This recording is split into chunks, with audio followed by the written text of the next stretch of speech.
Thank you, Richie. Good afternoon, everyone, and welcome to the Getting the Best of Pest Green Industry Series for 2026.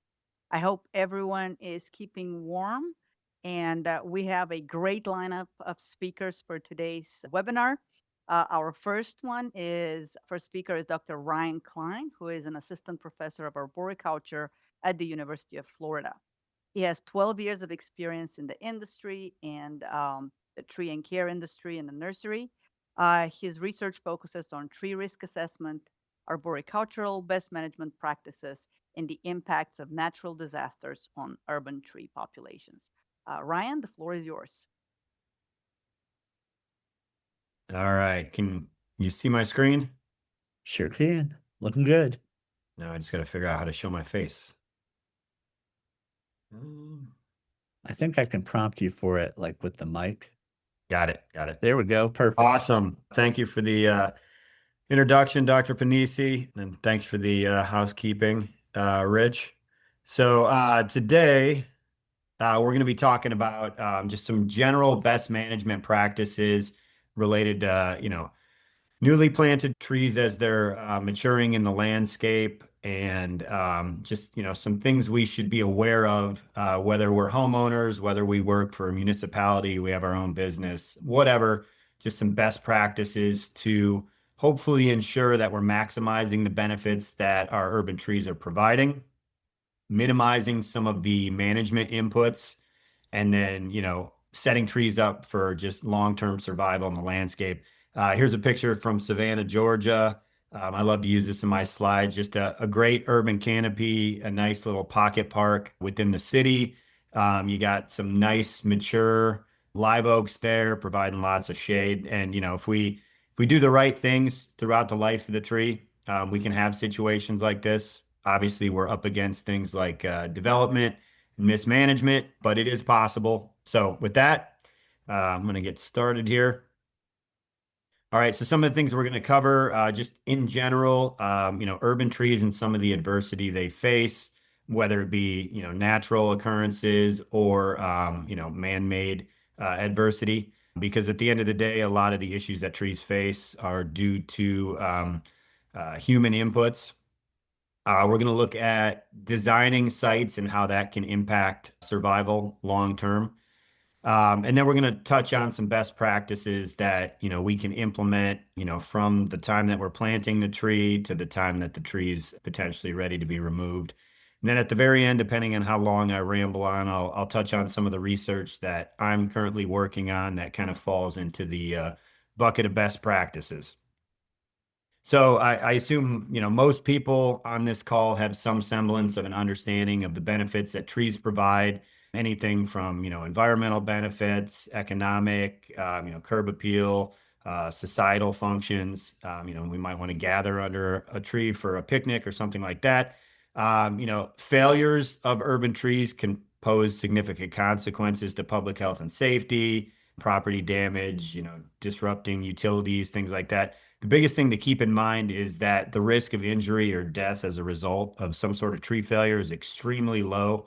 In the US, it's about 35 people a year die from some random tree failure. Compared to a lot of other things that we actively participate in, it's a very low likelihood that something's going to happen. That's not to say when I was riding my bike around campus today, when those trees were whipping in the wind, I wasn't keeping my eye on some of those branch unions as I went under them.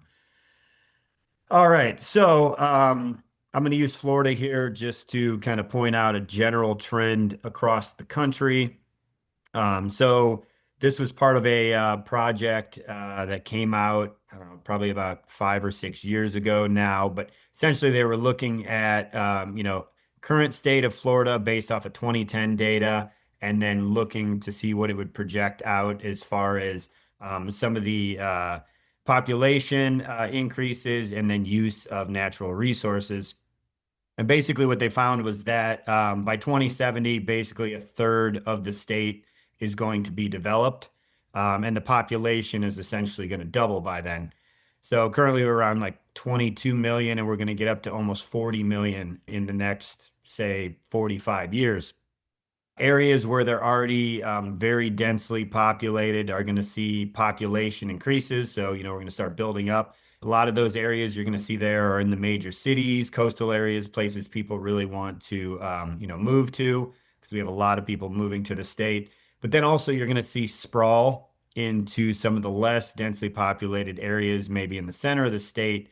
And this is due to cheaper land and then more available space, because we're already pretty congested on the coastal areas and within the cities. So the project was proposing this, planned development to where we could have maybe more compact development, less sprawl, less stress on some of these natural resources. But it all comes down to being strategic when we're designing our urban areas for future growth. So that in conjunction with things like climate change, natural disasters, things like that. The Intergovernmental Panel on Climate Change was predicting somewhere between 2.7, 3.6 degree increase in global surface temperatures by the end of the century. I think it was last summer, the summer before, we've already surpassed that threshold. So along with that, an increased frequency and intensity of natural disasters. So droughts, fires, extreme wind events, pest outbreaks. I mean, who here hasn't seen at least a couple of those in the news? I would say every year for the past 4 or 5 years. So maybe there's something to that. And then also, this can pose significant risks to urban forest canopy cover. So aside from developers coming in and taking out large swaths of trees, forested areas, heritage trees, things like that, we also have these natural events that are impacting canopy cover and the benefits we receive from trees. So in the southeast here, which would also impact Georgia, warmer minimum temperatures, less precipitation. So I don't know if anybody out there has seen this. It's from Davey and the Arbor Day Foundation, but it's a future plant hardiness zone map. So I pulled up best case scenario here, and essentially it goes through since 1980 and shows how hardiness zones are shifting. So this was Athens, Georgia. Not all cities are listed on the interactive map, but fortunately they did have one for Athens. So I pulled that up, and you can see in this scenario here from about 1980, the hardiness zone was 7B. When you get to about 2010 to currently, it's 8A, and then it goes to 8B by the end of the century. So along with that, just being strategic as a manager of trees and landscapes, how does that change the species palette that we're able to plant in areas? So now that it's getting warmer, there might be some species that were maybe better suited for, the southern part of the state, or potentially even northern Florida, that didn't grow in your area before, that, may be suitable candidates for planting. The other thing I will say, because we've done a research trial on this, it's not necessarily the warm temperatures that seem to be the issue as far as what you can plant where. It's actually those minimum cold temperatures. So you still have to keep in mind, minimum cold tolerance when you're assisting some of the migration of species that maybe weren't commonly planted in your area previously. Another site you can kind of reference to see what's potentially going to happen in the future. This is out of University of Maryland's Center for Environmental Studies. They have this map where you can plug in your city. And again, not every city is on there. Fortunately, Athens was, but they tell you what your city is going to be like in the future. Athens, Georgia, in 60 years is projected to be similar to Kaplan, Louisiana. So your climate conditions are going to be, similar to that, which means tropical and subtropical grasslands, savannas, and shrublands. So when I've done this before for other cities, every once in a while, it'll pull one up from a different country. I was trying to think, it might have been Fort Lauderdale not too long ago I did this for, and they said it was going to be like something similar to somewhere over in Saudi Arabia. So depending where you're at in the country, by the end of the century, or in this case, 60 years, your climates might change pretty drastically, which again could affect your plant palette. So the other thing, that we have to compete with in a lot of areas here in the Southeast, especially those closest to the coast, are some of the impacts of other disasters, specifically, hurricanes, the tornadoes that pop up from that. So we have this high concentration of urban development along these coastlines. Some of it's planned, some of it's maybe planned less well. We also have these landscapes that have been designed, preserve natural ecosystems, things like that. A lot of these areas are susceptible to these extreme wind events, especially landscapes, maybe structures, not always, depending on when they were built, but they can sustain considerable damage. One thing to keep in mind here when we're talking about risk and likelihood of failure of trees is that, even trees that are deemed to be structurally sound, low risk trees, if you have a category 2 or higher hit your area, all bets are off of whether or not that structurally sound tree is still going to survive. Just keep that in mind. And a lot of that, and we'll touch on that later, but some of that has to play into the site design as well. It's not just the tree structure. So, as far as hurricane season goes, typically, June 1st to the end of November is the peak season, or sorry, the hurricane season. The peak season is that mid-August to late October. You get those waters in the Atlantic and the Gulf that, warm up enough to get those tropical waves. Fortunately for me, more storms hit the state of Florida than any other. I say that jokingly, but not so much because I always tell people when I'm giving talks and out meeting people for work purposes, stuff like that, that I hope their city has a tree inventory before the hurricane hits. And then I hope they're the next one to be hit. And I say that jokingly because if we don't have that front end data, about what trees are there, what condition those trees are in, and all that stuff. Once the storm hits, it's not as meaningful to just say, hey, that tree failed, this tree failed. A lot of times, people will go in and say all of this species failed or a lot of this species failed. Yeah, but there was management inputs, there was quality of trees when they were planted, there's site conditions. There's a lot of other variables that if we have that front end data, it makes the aftermath a little bit more meaningful from a research perspective. All right. So, when we're looking at the 10 most expensive hurricanes in the US, 6 of the top 10 have happened since 2017. I know last year was a lull in hurricane season. I don't think we had any major storms hit Florida, but, just the way things are trending over the past 10 years or so, it does seem like there's an increased frequency and intensity. So just, something to be mindful of when we're planting these trees out there and being strategic and making sure we have high quality trees and all that. And we'll go over that, but just something to put in perspective.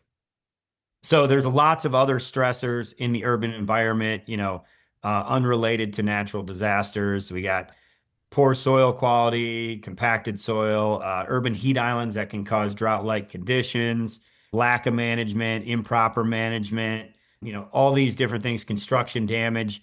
And basically, the past research on the topic has found that we have an increased mortality rate in these urban areas due to a lot of these variables that I just mentioned. So these urban trees have a shorter life expectancy typically than trees in rural areas. And you'll find, certain trees are going to do better in these urban sites because they can tolerate, a lot more adversity. But what we need to be cautious of is that we don't overplant a lot of these species and develop some sort of monoculture, because then when the next emerald ash borer or Dutch elm disease or oak wilt or whatever comes into your community, you might lose a substantial portion of your canopy. Unfortunately, though, and we found this when we were doing one of my PhD student studies where we were trying to introduce underutilized species, is the growers are not growing them. So sourcing some of these underutilized trees can be problematic, especially if you're looking for certain sizes and certain numbers of trees. Like if you're wanting to do a large planting effort, you might be able to find a half dozen of a underutilized species, but you might not be able to find 40 or 50 of them. And, maybe they're 1 gallon rather than 45 gallons. So just some other things to consider, if you're trying to diversify your urban forest. Big thing is right tree, right place. And hopefully everybody's heard this ad nauseum, but I hate to say it, we're still not doing it. As the larger green industry community, we need to, determine what's going to be the best fit for the site that we have a planting space for. Yeah, maybe we want that large live oak that could potentially provide shade, assuming it gets to maturity. But at the end of the day, maybe that's not the right tree for a 3 foot wide planting strip. So, there's a balance there. You want to make sure we're minimizing the management inputs. And if you're planting the wrong species in a certain site, it might increase those exponentially. So there's lots of online information. Can lean on local knowledge. You can also go out there and do a site evaluation. There's lots of interactive sites online where you can do site evaluations, things like that. I'll talk about a project I was involved in a little bit later to determine right tree, right place. The other thing is you obviously want to plant something that you have an interest in. It's got some desired characteristics, something like that. So it's a balance there too. But the goal here is to maximize tree benefits, minimize those inputs and potential risks to public health and safety. And when you have trees that have low survival rates, at the end of the day, you're losing those long-term benefits. So you want to start with that high quality nursery stock and then, proactive maintenance from there. I've seen a couple studies over the years where typically trees are not paying some sort of net benefits until around 25 years. So if we're constantly in a cycle of replacing trees every 15 to 20 years, we're basically just paying out the labor, the cost to maintain, material, like everything else that goes into it, but we're not really receiving any of those net benefits. So I mentioned desired species traits. There's a ton out there, maybe function, you want shade or drought tolerance, mature size, you want something that is going to grow within the space rather than outgrow it. Maybe you want something that is specifically X current or D current because of the site, and there needs to be some sort of clearance or whatever visibility. Ornamental traits, showy flowers, leaf color. Maybe you want something that's got strong wood associated with it, so it's going to be more resilient in storms. Something that's adapted to urban environments, so things related to future climates and stuff like that. All right, so I mentioned site evaluation. When you're conducting the evaluation, you want to identify any site characteristics that could adversely impact growth, establishment, survival at the site. So above ground, some of the things to consider are environmental factors like available sunlight, exposure to wind, nearby trees that could shade it out and adversely affect the way the tree's structure develops. And then some urban factors, such as proximity to utility lines, buildings that are nearby, signs that might be blocked to where the tree is then, needing to be improperly pruned later to get some sort of clearance for visibility. And then some of those below ground site attributes, things like soil quality, compaction, drainage, all things that could affect establishment survival. And then are there any potential site modifications that can be made? Is it possible to move lights or wires? Probably not. A lot of municipalities are going to underground utilities on new developments. Those can also be just as problematic as above ground utilities, limits the planting space. Are there soil amendments that can be applied, or can you improve the drainage by, regrading the site, something like that? And then finally, any sort of maintenance post planting. So irrigation, is it even possible to irrigate at this site? Pruning, how frequently is somebody going to get out there and structurally prune the tree throughout the, first decade or so the trees in the landscape? Any fertilization or pest control needs. All right, so we see a lot of this, unfortunately, small planting spaces.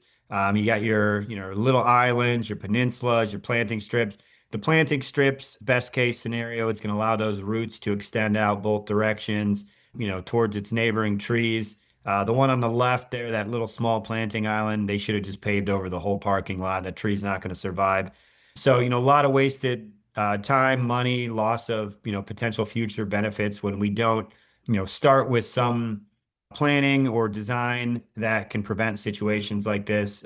Sometimes there's stuff in code that will prevent it at the municipal level. If you do have only a small space that you can plant a species that's not going to get large. Don't try to plant that large growing shade tree. Here's an ideal situation. Roots can grow 2 to 3 times wider than the crown of the tree on a decurrent tree. Fine roots can be found well beyond the canopy or the drip line. So, when we have these small planting spaces, it's very confined. You get deflected roots and potentially wind throw. The roots are going to help anchor the tree under high winds, so we want them to spread out as far as they possibly can. This is what we see more times than not in practice. You got, a shade tree planted under the utility lines and a small planting strip next to, light poles and signs, and you got curbing and sidewalks surrounding it to where roots are being deflected. This is not a good place for this tree to be planted. Maybe the utilities came after and the tree just happened to get butchered because they needed to run the lines. My guess is they probably planted the tree. Maybe it was a homeowner, maybe it wasn't a municipality. Either way, we need to avoid situations like this. So we set ourselves up for failures when we plant in these small spaces. So, unless we design a site that promotes future growth, we have a lot of these issues. It's going to limit the wind resistance of trees. Structure plays into it too, sure. But designing sites to promote future survivability, and in this case, wind resistance is going to be in our best interest as far as getting those long-term benefits. So you can see there in the top left image, those roots were kind of confined between the sidewalk and the curb. They weren't able to get out. Large trees, the loading from the wind hit it. See the same in the bottom there, and then the trees failed. So again, it's about matching the species to the site. The other thing to keep in mind here, it's not always just the wind speed. It's usually a combination of the wind speed and then saturated soils. So you'll get root slippage in the soils, and then these trees come down when we have some sort of loading applied to it. So another issue that we see here with limited space, again, it's poor design that doesn't account for growth at maturity. But the image on the left there, that looks great. You got a 4-inch tree and that 4-foot wide planting strip. Looks like it fits, right? But as the tree grows, it's going to outgrow that space, becomes a liability over time. You can see in that picture there on the right, there's a lifting sidewalk. Lawsuits occur because of situations like this. They come in, they replace the sidewalk. They end up cutting, in this case, you're going to cut off part of the trunk flare in order to get the forms in there to replace the sidewalk. Destabilizes the tree, not ideal. So mature trees are going to have this zone of rapid taper where the buttress roots are going to transition to these ropey laterals. And essentially this can extend 4 feet past the visible trunk flare.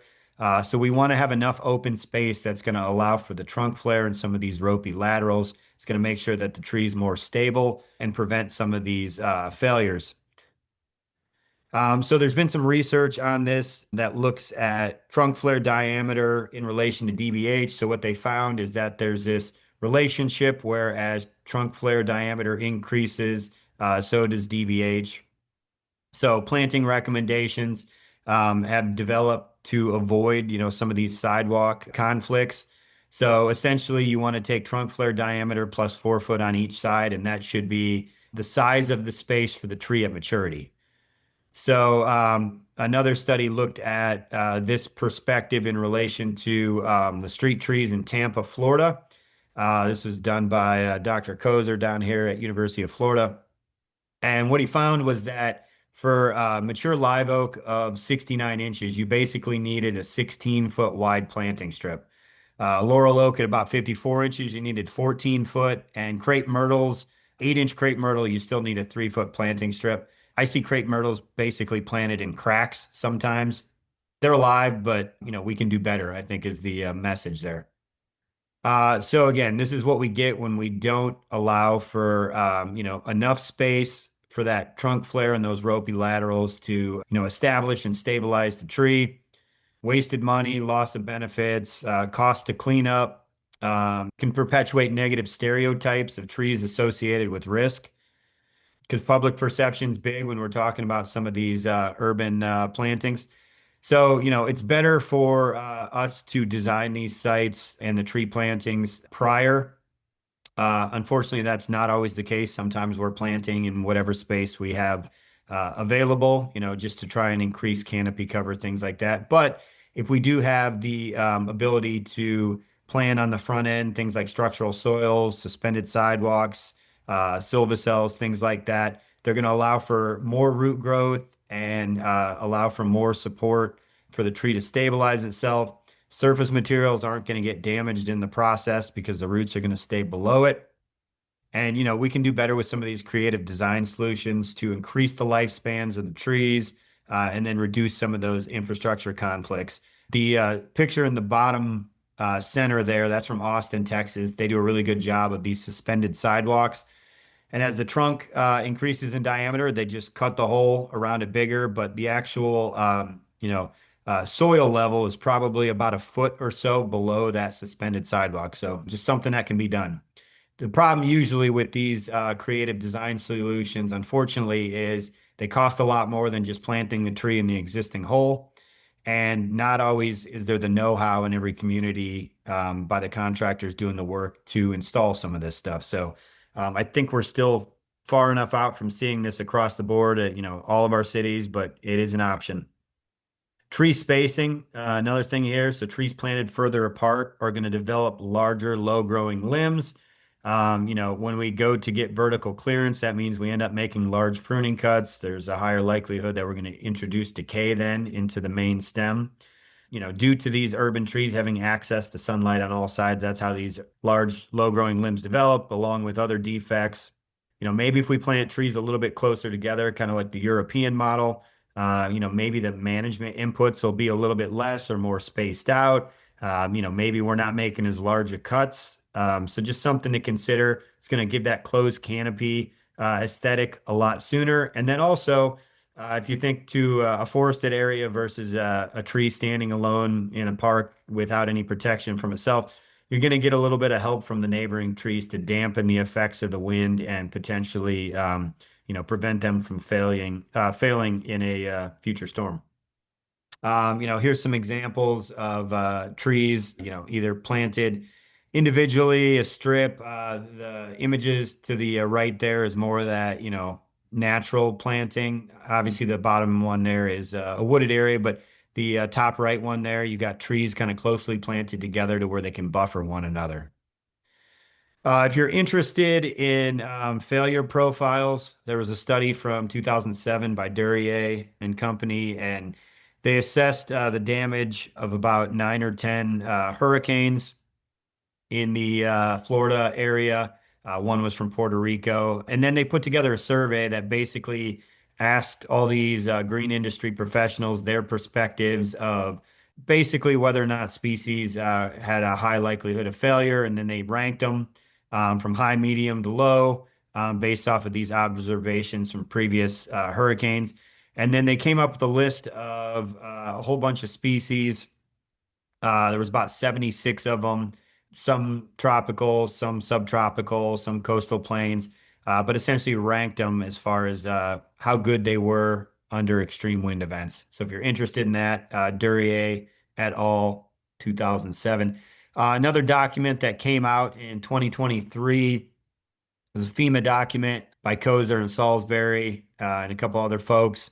Basically, they did something similar, but their list pulled from tons of previous literature that, maybe it mentioned 2 or 3 species, maybe it mentioned 40. They compiled all this information together into one document, and they had 281 species, and they ranked them from lowest to highest as far as wind resistance. So you can just type in Kozer FEMA hurricane wind resistant trees and should pop up on Google. Another thing is, and I don't believe Georgia has it. If they do, I apologize. I missed it. But there's maybe 4 or 5 states throughout the U.S. that have some grading system for nursery stock. Florida has the nursery grades and standards. And essentially, it just basically goes through 4 different grades of a tree, from the highest quality being Florida Fancy to the lowest quality being cull, which essentially means you put it on the burn pile. A lot of municipal codes have adopted the grading system and recommend, at least a Florida number 1 or higher. That's the second highest level. And essentially, the grading system identifies, different defects that could have some structural issues down the road, whether it be a large codominant stem up in the top half of the canopy, or whether it be a circling or girdling root down in the root system that could potentially, lead to either a failure in the canopy or destabilizing the tree down the road. I actually have a master's student who's wrapping up a project on grades and standards, quality of nursery stock, stuff like that, that hopefully we'll have published by the summer. So just some considerations if you're a homeowner looking for a tree, whether you go to a nursery or a box store or wherever you're sourcing your plant material, or if you own a business and you're ordering trees, or you're a municipality and trees are being delivered to a development and you need to inspect them. Things to consider: production method, size at planting, root ball dimensions, root defects, trunk and branch structure, all these different things to be cognizant of to ensure high quality tree before we even determine, right tree, right place, site conditions, aftercare, and all that. First step is the quality of the tree. When we are looking at site conditions, right tree, right place, I mentioned there's some online sites. I worked on a site. It's called Florida Trees. It was formerly developed by Dr. Gilman back in the 90s. Site went offline probably 5 years ago. I was able to get a grant to bring it back online, but essentially it goes through proper plant selection for hardiness zones 8 through 11, and it goes through site attributes, above and below ground, all those things we talked about, tree characteristics, and then it's going to kick out a list of suitable species for the site. So in order for this site to function, there's this big thing that I liken to a spider web, but it has all these questions and rules and all these things that go into it in order to ensure that the species list it kicks out are going to be suitable for your site conditions. So you can go through this question answer process. I kind of think of it as if anybody remembers those books. I was a kid in the late 80s, early 90s. They were the kind of choose your own adventure books you'd read, and then it would tell you to go to page 39. Oh, you fell off a cliff, start over, whatever. It's kind of like that situation, except with identifying trees for your planting space. If you want to do the more less involved process, because the process where you go through and answer the questions, which we call the expert system, it could be about 30, 35 questions to get through it. If you want to go the maybe more basic one where you just check a whole bunch of boxes that are relevant to your site, you can do that as well. And there's a screenshot of what one of those variables, that's the environment variable, looks like up there. All this information stems from about 1,100 tree species fact sheets. I don't know if anybody's familiar with the EDIS fact sheets from the University of Florida, but all that information is then piped into the tree selector. And actually, the tree selector is what generated those fact sheets in the first place about 20 years ago. And then now I help to update them and keep them relevant when any of the information changes. So here's an example of one of those species fact sheets. It looks like, it's got everything on there from general information about the tree, hardiness zone, uses, attributes like foliage, flowers, pest issues, management, all that good stuff. So, as far as the value of the site, contains lots of different educational materials outside of even the selector. So you got the fact sheets. There's a site analysis form on there. There's links to other websites. There's a tree ID function on there. Then, a lot of this stuff, like I said, is going to be specific to the Southeast hardiness zones 8 through 11, but it touches on, urban conditions and whether trees are suitable. Website's very easy to use. We have it as mobile friendly now, but it gets at that right tree, right place. And we just got a grant from the dean's office here at the university and my college to do some stuff that is potentially going to add to this, hopefully in the next couple of years, as well as do some other AI related projects. But this is one component of that. So hopefully we're going to add to this here shortly. The other thing is, from a best practices standpoint, ensuring that we're following proper planting procedures. So this is the ISA's best management practices for tree planting. But essentially, following this is going to ensure that your planting is hopefully successful, assuming you have high quality nursery stock, assuming, you planted the tree in the right place, all those good things. So I mentioned right tree, right place. This can impact the survivability of the tree long term. One of the first things to consider is what type of plant material are you planting? Are you wanting something bare root and small? These are going to be field grown, dug without soil typically. B&B, these are harvested from the field. The balls spaded out, wrapped in burlap. These are going to be larger trees usually. It's important to consider things like timing the dig, timing the planting, and then container grown trees. These are very common down here in the Southeast. Plastic boxes, larger trees are going to, or plastic containers, larger trees are going to be in wooden boxes. Biggest thing is making sure that the container is an appropriate size for the above ground portion of the tree. And then also, when you take the containers off the tree, make sure you're addressing any sort of root defects, and I'll touch on that here in a second. So planting, you want to make sure there's adequate drainage. You don't want the hole filling up and water just sitting in there, creating some sort of anaerobic conditions. So you might have to improve the drainage, whether it be adding a drainage tile, whatever, depends on the soil type. And then the width of the hole, if you have high quality soil, you really only need to dig it about the same size as the root ball. If you got poor quality soil, you might want to dig it twice the size of the root ball. That's going to allow the roots to establish into the surrounding landscape a little bit quicker. And as far as depth, you want to plant the root ball a couple inches above grade, whether it be container grown or field dug. The ball is going to settle over time, especially with container grown trees due to the substrate being different than the native soil. So just plant it a little bit high. And the other thing is here, you want to make sure that if you have any excess soil that's on top of the trunk flare, that needs to be removed away. Otherwise, circling, girdling roots can occur. So you can see here in the left image, that's the trunk flare. You want that to be at or slightly above soil grade. And then same with the image on the right there, you can see that there's that excess soil that needs to be removed. Cut that circling root at planting, and that'll help the tree down the road not have any stability issues or health issues because it's getting girdled by the root. So here's just a complete mess. You can see on the left there, you got circling roots, diving roots, kinked roots, overlapping roots, just a whole slew of things. So when we pull that container off, this is something we need to be aware of. You can get imprints from containers. So if a grower leaves it in the container too long, you can see there on the left those circling roots. If I was to guess from this image, that's probably a 3-gallon, 5-gallon container. It was planted up into maybe a 30 or 45 at some point, but those root defects from being left in that container were not addressed prior to upping it to a larger container, and they're always going to be there. They're just going to keep growing larger.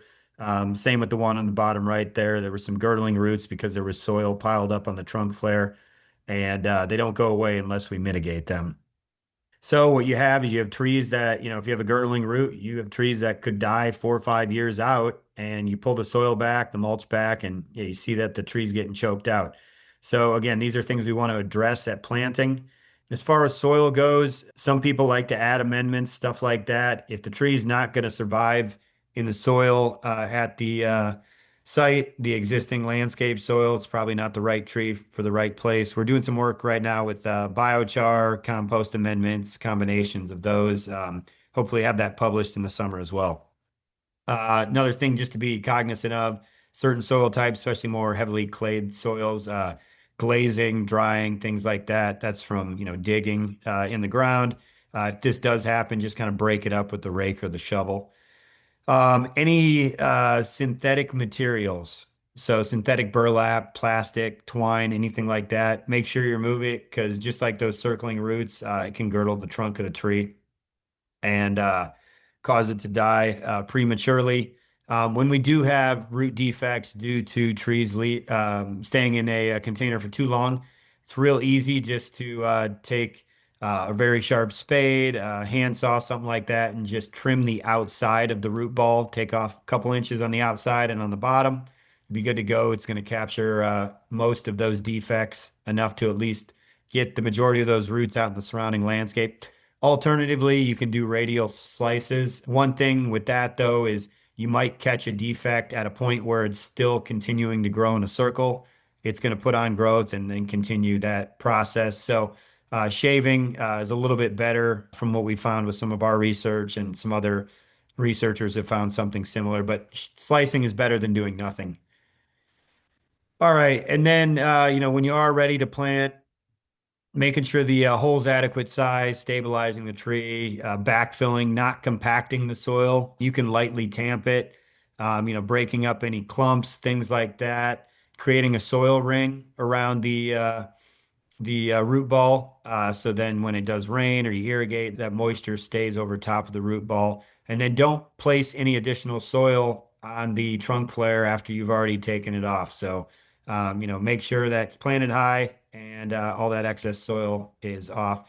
Same goes with mulch. We don't want to pile it on too thick, 2 to 3 inches of some organic mulch, 6 to 8 foot diameter ring around the tree.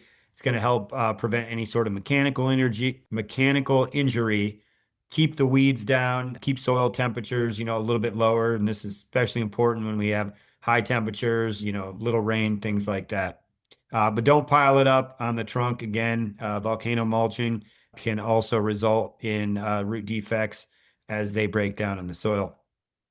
Should have minimal pruning at planting, assuming you start with high quality tree. But if you do need to make a snip here or there, now's the time to do it, because you don't know when you might be back. If you're the person planting, maybe it's never. If you're the homeowner, obviously you can make some snips over time. So on the left here, this is a high quality tree. You got a nice dominant central leader. The one on the right, you got lots of codominant stems competing from low in the canopy. This is a recipe for potential failures in the future.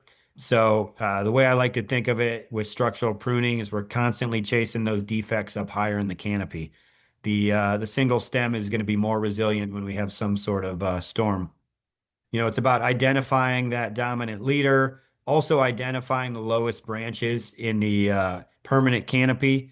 So, at some point, urban trees, we need to get clearance, whether it be for the lawnmower, sidewalks, passing vehicles, things like that, spacing out scaffolding branches, um, and reducing competition with that central leader. So it could be as easy as making, a couple of small 1/2 inch cuts, and that'll set the tree up for a decent structure for the next 2 to 3 years. And then also eliminating things like clusters.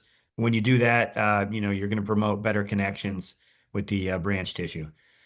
So here's just, an example of, it could be as simple as 3 or 4 cuts in order to achieve the objective of reducing some of that competition, spacing branches, things like that. We're talking about vertical clearance. Again, identifying what the permanent canopy is. When you're planting a 45-gallon tree, odds are all of the branches on that tree are temporary. Knowing that as a tree manager, maybe we reduce some of them over time. We remove them kind of systematically every couple of years, just things like that, to where we don't have those large, low-growing limbs that end up resulting in a large pruning wound later. So the tree on the left, several years there without pruning, it's just going to keep growing. It was on the right there at planting, and you'll see those defects, those small codoms that were on the right are now large codoms on the left. And like I said, it could be as easy as just making one cut. So you cut the codom, and the tree's set up for a couple more years before you need to address it. Here was some trees we structurally pruned for one of my master's students' projects. And you can see the big takeaway here is it doesn't have to be a massive pile of debris. So this was a year and a half after planting. The pile of debris there is relatively small. The dynamic between the size of the debris pile and whether or not a person feels like they got value is kind of upside down. A lot of times I talk to people and they say, hey, there wasn't a massive pile out in my yard after the arborist came and did his work. Well, that doesn't necessarily mean that, the tree wasn't properly pruned. A lot of times a smaller pile is proper pruning, and that massive pile, they over pruned it, or took larger cuts than they needed to, or took too much off in the wrong locations. Another example, small pile, handful of cuts made to bring that back to a good structure. At planting, if you do need to have any support systems, staking, guying, bracing, just don't forget to remove those after, because it could girdle the tree and be problematic down the road. Same goes with guards, wraps, things like that. There's several examples of this online. You can type in planting diagram, but it just basically goes through all the things we've talked about, to ensure that you've properly planted the tree.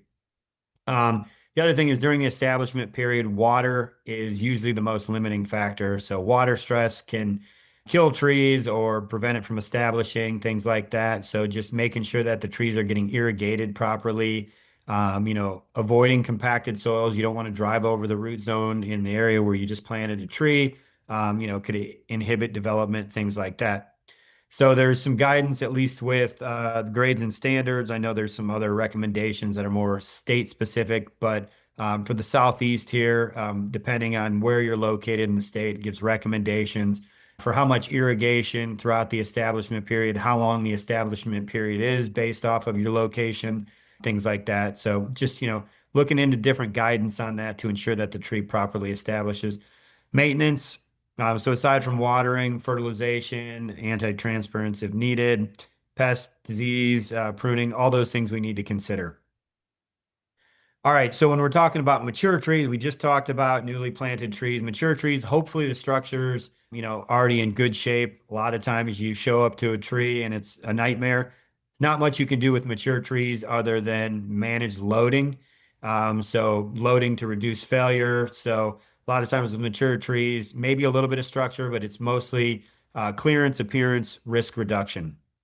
So when a tree's mature, it's mostly heartwood at that point, where when it's younger, it's mostly sapwood, dynamic, and can respond to adversity. But when we're talking about large trees, we really want to avoid those large pruning cuts. So, throughout the life of the tree, you got the growth phase, the maintenance phase, the death phase when there's natural retrenchment, or we're helping to make the canopies more compact to reduce failures. Most of the work that we're doing on mature trees is going to be on that exterior of the canopy. We don't want to be making those large cuts. So out there, 4 to 5, maybe 3 would be where we're making some of those cuts. We want to eliminate any defects. So here's a bark inclusion that failed. You can see there's no connective tissue in that center picture there where that black area is. It was just 2 stems rubbing up against each other. This could have been taken care of when the tree was a lot younger just by making, some smaller cuts, pushing growth up into the other side of the tree. Here's a great example of, I think this was over in Amsterdam, where nice dominant leader, they're very proactive with their structural pruning. So similar to planting, following the BMPs, ANSI A300 pruning standards is going to be your best friend as far as guidance there. Also down in Florida, we have a prescription pruning qualification. I'm one of the instructors for it. It's a 2.5-day course.